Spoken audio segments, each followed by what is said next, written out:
Today I'd like to show you Ecotrons app for Android for their EFI systems for logging data and for viewing ECU data on your Android.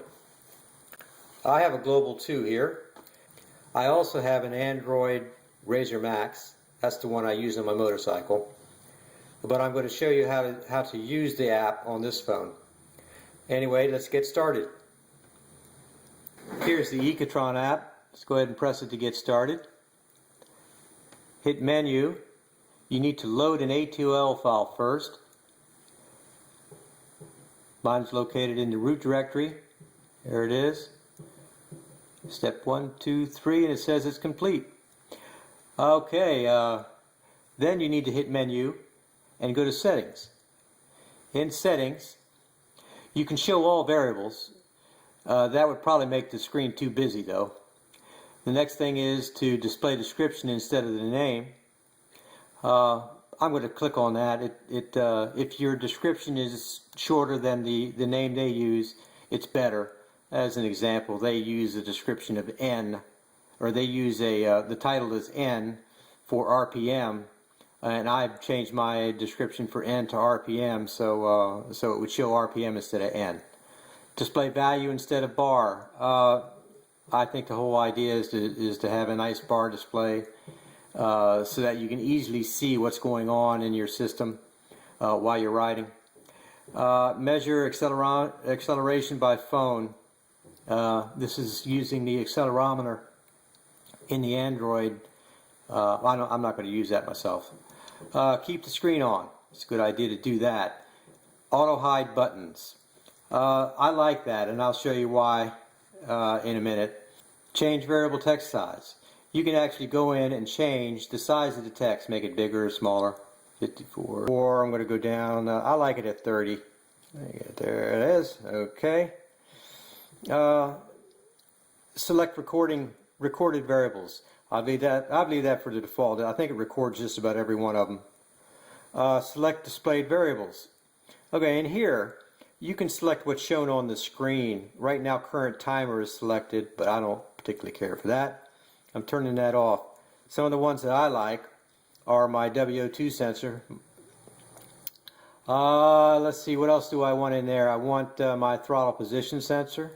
Not that. I want the throttle position sensor. And I want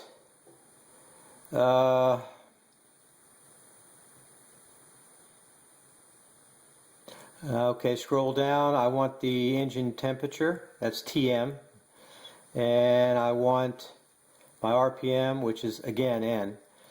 And one of the other ones I want in there, and I'll get into the reason for this later, is the desired lambda. This is the user map. Okay, so once you've got what you want selected in the left, you hit OK. And you can go right back to your screen, and there they are. They're listed in the display. Okay, so once you have these listed here, you can go in and select each individual one. And I've already titled mine RPM, but if you needed to put a description for RPM, if it was just listed as N, that's where you would do it, right in the alias, and that'll display it as RPM as opposed to N. Also, you can set the bar graph here, the green and red bar graph. Right now, the RPMs go all the way up to 16,000 RPM. It's a bit high for my DR-650. So if you click on there, you can edit the text. I'll just go ahead and select text and cut. You didn't need to cut it. It should bring up this instead. And I'm going to put in, let's make 8,000. That's a pretty good top RPM. And I also want to change let's make a shift point. How's that? Right now it's at 8,000. Let's cut her down to 6,000. Hit OK. All right, there we go. Now if you look, it starts at 0. We can even change that, move it up a little bit. We don't care. Okay, if you look now, we have a range of 0 to 6,000 as a shift point. It'll turn red and all the way up to 8,000. Okay. And you can do this to all the others that you like too. Anyway, so let's go ahead and get set up with Bluetooth. that would be the next thing to do. Okay, I'm back with my Sena Pirani SD1000 Bluetooth serial adapter, and we're going to pair it. Okay, so I'm going to turn it on. Let's turn it on. Okay, and its mode light's flashing. Let's go into pairing mode for this thing. Hold it down to 3 to 5 seconds. The mode light should start flashing 3 times a second, and it does. So it's in pairing mode. Next thing is to go into the menu. Oh, I mentioned that the menu, if you turn this in settings, if you would turn the auto hide buttons on, this menu will not display. You have to tap on it in order to display it. So there we go. I just tap on the menu and I hit play. Okay, then it says, do you want to turn your Bluetooth on? If it's not already on, then it will turn it on. So it's turning it on. Then it wants to pair with a device. There's the Pirani BT serial. Connecting to Pirani BT serial. Okay, so that's it. It's paired.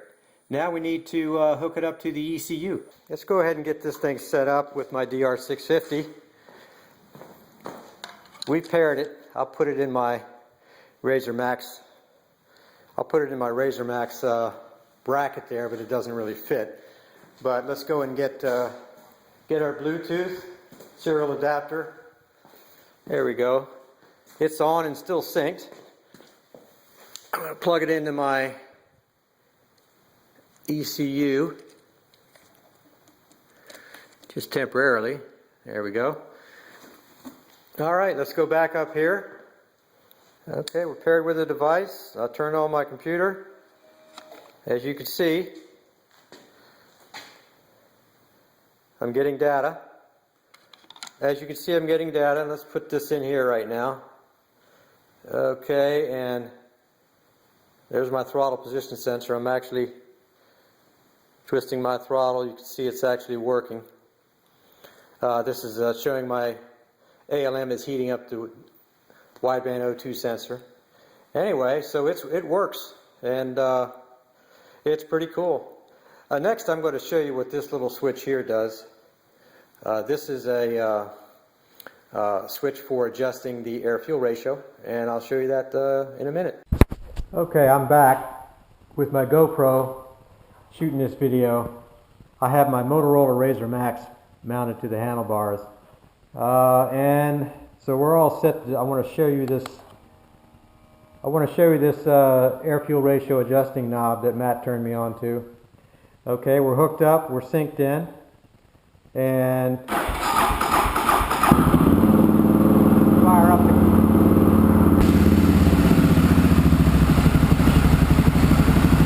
Let the DR warm up. This will take some time before it's useful. You have to actually let the engine warm up and get out of the warm-up routine for the ECU. And I'll be right back once that happens. Okay, the engine's heated up enough to get out of the start cycle.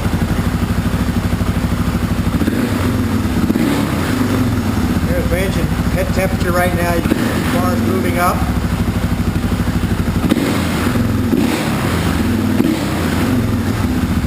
Okay, you can watch the adjust the O2. I'm going to start adjusting this right here.